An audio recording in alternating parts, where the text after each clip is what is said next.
మోడీ ఇష్టం, అది మీరు నేను డిసైడ్ చేయలేం కదా. ఇప్పుడు ప్రతి ఒక్కరికి వారి ఇష్ట దైవాలు ఉంటాయి, వారి ఇష్టమైన క్షేత్రాలు ఉంటాయి. ఎందుకు పోతారంటే ఎవరి ఇష్టం వారు. అంటే రామేశ్వరం కంటే అయోధ్య ఎక్కువ కదా సార్, మోదీ అంటారు చాలా మంది. ఇది కూడా పోయారు కదా, ఎన్నోసార్లు వెళ్ళారు కదా. అందువల్ల ఒక వ్యక్తి తాను ఏ దేవాలయానికి వెళ్ళాలి, ఏ క్షేత్రానికి వెళ్ళాలి అనేది ఆ వ్యక్తి ఇష్టం. మీరు తిరుపతి ఎందుకు వెళ్తున్నారు, బిర్లా మందిర్ లేదా, చిలుకూరు బాలాజీ టెంపుల్ లేదా, మీరు తిరుపతికి ఎందుకు వెళ్ళాలి, మీరు వేములవాడకి ఎందుకు వెళ్తున్నారు, పక్కన కీసర లేదా, ఎవరిష్టం వారండి. కీసరకి వెళ్ళేవారు కీసరకి వెళ్తారు, వేములవాడకి వెళ్ళేవారు వేములవాడకి వెళ్తారు, భద్రాచలం వెళ్ళేవారు భద్రాచలం వెళ్తారు, ఇంటి పక్కన రామాలయానికి వెళ్ళేవారు ఇంటి పక్కన రామాలయానికి వెళ్తారు. అందువల్ల అడిగే హక్కు మనకు ఉండదు. కానీ మీరు అడిగిన ప్రశ్న ఎందుకు వస్తుంది అంటే, నరేంద్ర మోడీ ఏ పని చేసినా పొలిటికల్ సింబాలిజం అందులో ఇమిడి ఉంటుంది. ఈ బ్యాక్గ్రౌండ్ రీతి ప్రశ్న వస్తుంది. న్యాయంగా అయితే ఈ ప్రశ్న అడగకూడదు, రాకూడదు కూడా. కానీ ఎందుకు వస్తుంది అంటే, మనకు దీనికి వెనకాల ఒక హిస్టరీ ఉంది. కరెక్ట్గా ఎన్నికలకు ముందు గోలోకి వెళ్ళి ఓటింగ్కి ఎన్నికల ప్రచారం అయిపోయి ఓటింగ్ ఉన్న సమయంలో గోలోకి వెళ్ళే ముందు అన్ని ఒక 100 ఛానళ్ళు లైవ్ ఇస్తుంటాయి. తపస్సు చేస్తాడు, అక్కడ మాత్రం గోలో ఉండదు, టీవీలు ఉండవు. మళ్ళీ బయటికి వచ్చేటప్పుడు మళ్ళీ పెద్ద ఎత్తున 100 ఛానల్ లైవ్ ఇస్తాయి. సో తపస్సు చేసుకునే వాళ్ళు మన దేశంలో లైవ్లు ఇచ్చి తపస్సులు చేసుకోలేదు. అగస్త్య మునీంద్రుడు, విశ్వామిత్ర మహర్షి, వశిష్ఠ మహర్షి, వాళ్ళు ఎవరు పబ్లిసిటీతో సంబంధం లేకుండా తపస్సులు చేశారు. ఇప్పటికీ కూడా అనేక మంది నిత్య జీవితంలో ప్రతిరోజు ధ్యానం చేసుకుంటారు. టీవీ కెమెరాల ముందు వాళ్ళు ధ్యానాలు చేయరు, తపస్సులు చేయరు. తపస్సు చేసేవారు ప్రశాంతంగా ఏకాంతంగా భగవంతునికి భక్తునికి మధ్య టీవీ కెమెరాలు ఉండవు, అనుసంధానంకి ఏది ఉండదు, భగవంతునికి భక్తునికి మధ్య ఏమీ ఉండకూడదు. కానీ ఈ టీవీ కెమెరాలు ఉంటాయి నరేంద్ర మోడీ విషయంలో. ఇది మనకి ఇక్కడే కాదు, నిన్నగాక మనం మహాకుంభ్ ఎప్పుడు వెళ్ళారు మీరు గమనించండి. మహాకుంభ్ ఇంకే ఢిల్లీ ఎన్నికల తర్వాత వెళ్ళవచ్చు కదా, వెళ్ళలే. ఢిల్లీ ఎన్నికలు నాకు గుర్తున్నంత ఓటింగ్ రోజు అనుకుంటా కదా, అదే రోజు sir, February 5th. So February 5th voting, ఢిల్లీలో ఓటింగ్ జరుగుతున్న రోజు మహాకుంభకి వెళ్ళాడు ప్రైమ్ మినిస్టర్. మళ్ళీ సేమ్ 100 టీవీ ఛానళ్ళు ఆ రోజంతా లైవ్ టెలికాస్ట్ నరేంద్ర మోడీ మహాకుంభలో పుణ్యస్నానం చేయడం. ఆ రోజు ఢిల్లీ ఎలక్షన్ అప్డేట్ కంటే మోదీ మహాకుంభ ఇదే ఎక్కువ. సో మరి ఢిల్లీ అసెంబ్లీ ఎన్నికల రోజు ఓటింగ్ రోజు ఎందుకు వెళ్ళాలి? 4 రోజులు ముందు వెళ్ళొచ్చు, 4 రోజుల తర్వాత వెళ్ళొచ్చు కదా. ఇది రెండవ ఉదాహరణ. మూడవ ఉదాహరణ, కర్ణాటక ఎన్నికల సమయంలో నరేంద్ర మోడీ లండన్లో ఉన్నాడు. కానీ అక్కడ ఏ ప్రోగ్రాం పెట్టుకున్నాడు? ఆడ అల్లూరి సీతారామరావు విగ్రహానికి ఆవిష్కరించడం, పులదండ వేయడం కాదు, అక్కడ బసవేశ్వరునికి విగ్రహాన్ని ఆవిష్కరించడం అనే ప్రోగ్రాం పెట్టుకున్నాడు. ఎందుకు? కర్ణాటకలో లింగాయత్ కమ్యూనిటీ నరేంద్ర మోడీకి, భారతీయ జనతా పార్టీకి చాలా భద్రత కలిగిన కమ్యూనిటీ. కానీ బసవేశ్వరుడు లింగాయతులకు ఆరాధ్య దైవము. లింగాయతులే కావాల్సిన అవసరం లేదు, చాలా గొప్ప సంఘ సంస్కర్త. మళ్ళీ మనం కూడా చేతులెత్తి మొక్కాల్సినటువంటి గొప్ప సంఘ సంస్కర్త బసవన్న. సో అందువల్ల ఆ బసవన్నకు పూలదండేశాడు. చూడండి ఎవరు. ఇంకా 4వ ఉదాహరణ, ఇంకోసారి ఎన్నికలు జరుగుతున్న సమయంలో కాఠ్మండులో ఉన్నాడు. కరెక్ట్గా ఎన్నికల రోజు కాఠ్మండులో ఉండే, ఎక్కడో అసెంబ్లీ ఎన్నికలు, నాకు కరెక్ట్గా స్టేట్ గుర్తులేదు. కాఠ్మండులో పశుపతినాథ్ టెంపుల్లో పూజలు చేసి కాషాయ వస్త్రాలు ధరించి రుద్రాక్షలు ధరించి దేశ ప్రధాని టెంపుల్ నుంచి బయటకు వస్తాడు. మళ్ళీ 100 టీవీ కెమెరాలు ఉంటాయి. రుద్రాక్ష ధరించడం తప్పులేదు, కాషాయ వస్త్రాలు ధరించడం తప్పులేదు. ప్రతి పౌరునికి ఏ మతాన్నైనా విశ్వసించి ఆచరించే హక్కు ఉంటుంది. నరేంద్ర మోడీకి కూడా ఉంటుంది. కానీ దాన్ని పబ్లిసిటీ చేయడం అనేది పొలిటికల్ సింబాలిజం అంటారు. సో ప్రతి దాంట్లో మీకు అదే రామ మందిర ప్రారంభం, అయోధ్య రామ మందిరం పూర్తయింది, నిర్మాణం కాలే కదా. నిర్మాణం పూర్తి కాకపోయినా 2024 మేలో ఎన్నికలుంటే కరెక్ట్గా 2024 జనవరిలో విగ్రహ ప్రతిష్టాపన కార్యక్రమం జరుగుతుంది. అప్పటికి ఇంకా మందిర నిర్మాణం పూర్తి కాలే.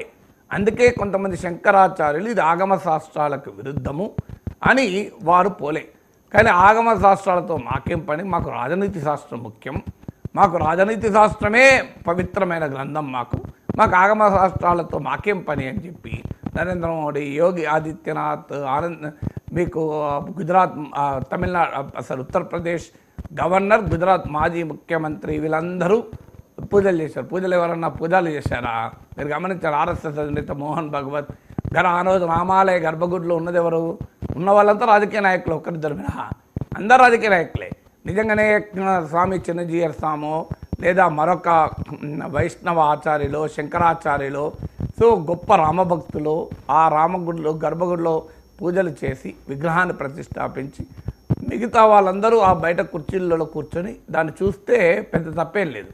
కానీ అది కూడా రాజకీయ నాయకులతోనే మందిర ప్రారంభం, విగ్రహ ప్రతిష్ఠ జరిగింది. ఇది చూసాం. ఇక ఇంకొక సింబాలిజం చెప్తాను.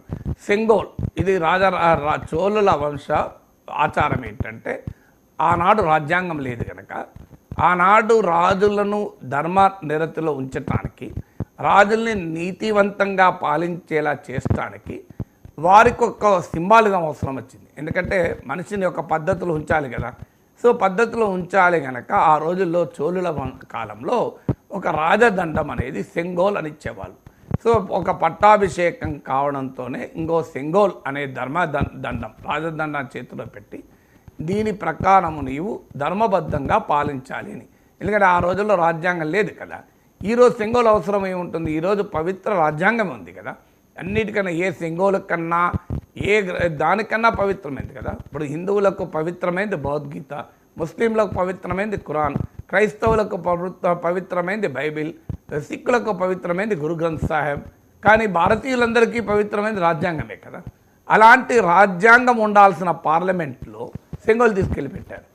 ఇది ఎందుకు పెట్టారు అంటే సౌత్ ఇండియాలకు, తమిళనాడుకు మేము ప్రాధాన్యత ఇస్తున్నామని ఒక పొలిటికల్ మెసేజ్ ఇవ్వడం. కాదని బీజేపీ వాళ్ళు వాదించారు.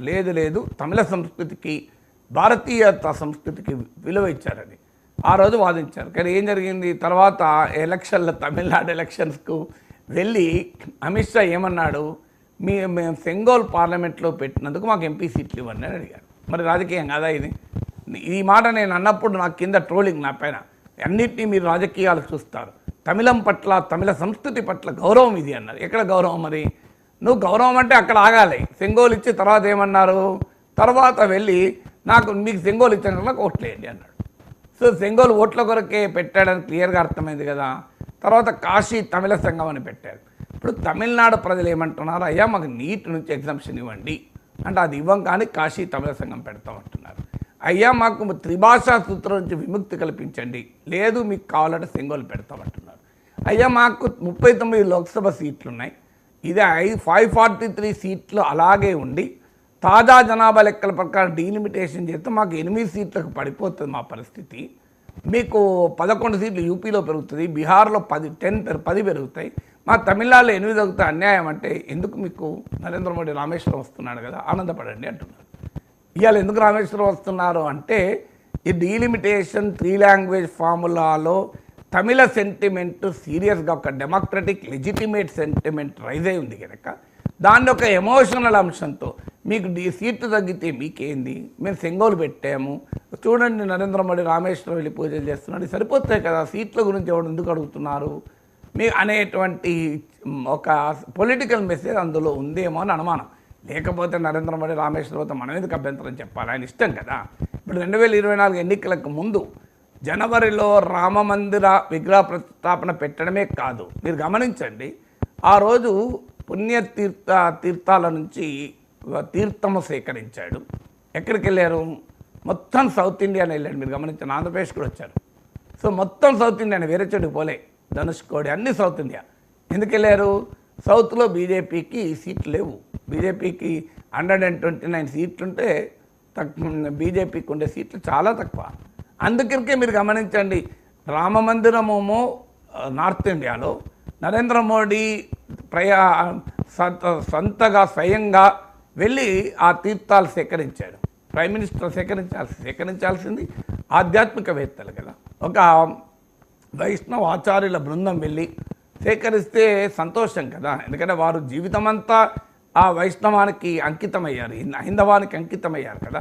అందువల్ల వైష్ణవాచార్యులు, శంకరాచార్యులు ఒక బృందంగా వెళ్ళి వివిధ పుణ్యతీర్థాల క్షేత్రాల నుంచి, వివిధ పుణ్యతీర్థాల నుంచి తీర్థాన్ని సేకరించి రామమందిర ప్రారంభంలో వాడితే ఎవరికి చర్చ రాదు. కానీ ప్రధానమంత్రి వెళ్ళాడు. అది కూడా ఎక్కడికి వెళ్ళాడు? క్లియర్గా తమకు రాజకీయంగా బలం లేని సౌత్ ఇండియాకి వెళ్ళాడు. ఏం జరిగింది? సౌత్ ఇండియాలో సీట్లు వచ్చిన తర్వాత సంగతి, అయోధ్యలో ఓడిపోయారు. సో ఉత్తరప్రదేశ్లో సీట్లు తగ్గాయి. అందువల్ల ఈ పొలిటికల్ సింబాలిజం, నీకు ఇన్ని ఉదాహరణలు ఇచ్చాను, ఒక్కటి కాదు రెండు కాదు, ఇన్ని ఉదాహరణలు ఇచ్చాను. అదంతెందుకు, మీకు జిహెచ్ఎంసీ ఎన్నికలు జరుగుతున్నాయి మనకు హైదరాబాద్లో. సరిగ్గా నరేంద్ర మోడీ అప్పుడే వచ్చి మీకు భారత్ బయోటెక్ సందర్శనకు వచ్చారు. మీరు గమనించండి, కరెక్ట్గా జిహెచ్ఎంసీ ఎన్నికల్లో హోమ్ మినిస్టర్ వచ్చి ప్రచారం చేశాడు. జిహెచ్ఎంసీ ఎన్నికలకు ప్రధానమంత్రి ప్రచారం చేస్తే ఎబ్బెట్టుగా ఉంటుంది కనుక ప్రచారాన్ని సరగేట్ క్యాంపెయిన్ అంటారే, అంటే పరోక్ష ప్రచారం. అది ఒక సరగేట్ క్యాంపెయిన్ అనొచ్చేమో. సో అదొక పరోక్ష ప్రచారాన్ని ఇచ్చే విధంగా సరిగ్గా జిహెచ్ఎంసీ ఎన్నికల సమయంలో ప్రైమ్ మినిస్టర్ కృష్ణా ఎల్లా చెందిన భారత్ బయోటెక్ సందర్శనకు వచ్చారు. 4 రోజుల తర్వాత రావచ్చు, 4 రోజుల ముందు రావచ్చు. అందువల్ల అది ఏదైనా నరేంద్ర మోడీ రాజకీయం లేకుండా చెయ్యడు. ఆయన దేవుణ్ణి ప్రార్థించినా రాజకీయం ఉంటుంది. అందులో ప్రతి దాంట్లో ఆయన టీవీ కెమెరాలు లేకుండా నరేంద్ర మోడీ ఏ పని చెయ్యడు అనేటువంటి ఒక బలమైన ఎవిడెన్స్ ఆల్రెడీ ఉంది కనుక, ఇప్పుడు ఇన్ని ఉదాహరణలు ఒకటి కాదు రెండు కాదు కదా, ఇవన్నీ ఉన్నాయి కనుక రామేశ్వరం ఎందుకు పోయాడు అనే మీలాంటి వాళ్ళు అడిగే అవకాశం వచ్చింది తప్ప, నార్మల్గా రామేశ్వరం పోతే మనం ఎందుకు అభ్యంతరం చెప్పాలి? నరేంద్ర మోదీ ఈ శ్రీరామ నవమికి తమిళనాడులో ఉన్న రామేశ్వరంలో ఉన్న రామ్నాథ్ స్వామి టెంపుల్ని సందర్శించబోతూ ఉన్నారు సార్. ఎందుకు రామేశ్వరంకే వెళ్ళడం మోదీ అనే కొంతమంది క్వశ్చన్ చేస్తూ ఉన్నారు. రామేశ్వరంకే వెళ్ళడంలో ఏదైనా రాజకీయం ఉందా? ఇప్పుడు నరేంద్ర మోడీ ఇష్టం, అది మీరు నేను డిసైడ్ చేయలేం కదా. ఇప్పుడు ప్రతి ఒక్కరికి వారి ఇష్ట దైవాలు ఉంటాయి, వారి ఇష్టమైన క్షేత్రాలు ఉంటాయి. ఎందుకు పోతారంటే ఎవరిష్టం వారు. అంటే రామేశ్వరం కంటే అయోధ్య ఎక్కువ కదా సార్, మోదీ అంటారు చాలా మంది. ఇది కూడా పోయారు కదా, ఎన్నోసార్లు వెళ్ళారు కదా. అందువల్ల ఒక వ్యక్తి తాను ఏ దేవాలయానికి వెళ్ళాలి, ఏ క్షేత్రానికి వెళ్ళాలి అనేది ఆ వ్యక్తి ఇష్టం. మీరు తిరుపతి ఎందుకు వెళ్తున్నారు, బిర్లా మందిర్ లేదా, చిలుకూరు బాలాజీ టెంపుల్ లేదా, మీరు తిరుపతికి ఎందుకు వెళ్ళాలి, మీరు వేములవాడకి ఎందుకు వెళ్తున్నారు, పక్కన కీసర లేదా, ఎవరిష్టం వారండి. కీసరకి వెళ్ళేవారు కీసరకి వెళ్తారు, వేములవాడకి వెళ్ళేవారు వేములవాడకి వెళ్తారు, భద్రాచలం వెళ్ళేవారు భద్రాచలం వెళ్తారు, ఇంటి పక్కన రామాలయానికి వెళ్ళేవారు ఇంటి పక్కన రామాలయానికి వెళ్తారు. అందువల్ల అడిగే హక్కు మనకు ఉండదు. కానీ మీరు అడిగిన ప్రశ్న ఎందుకు వస్తుంది అంటే, నరేంద్ర మోడీ ఏ పని చేసినా పొలిటికల్ సింబాలిజం అందులో ఇమిడి ఉంటుంది. ఈ బ్యాక్గ్రౌండ్ రీతి ప్రశ్న వస్తుంది. న్యాయంగా అయితే ప్రశ్న అడగకూడదు, రాకూడదు కూడా. కానీ ఎందుకు వస్తుంది అంటే, మనకు దీనికి వెనకాల ఒక హిస్టరీ ఉంది. కరెక్ట్గా ఎన్నికలకు ముందు గోలోకి వెళ్ళి ఓటింగ్కు ఎన్నికల ప్రచారం అయిపోయి ఓటింగ్ ఉన్న సమయంలో గోలోకి వెళ్ళే ముందు అన్ని ఒక 100 ఛానళ్ళు లైవ్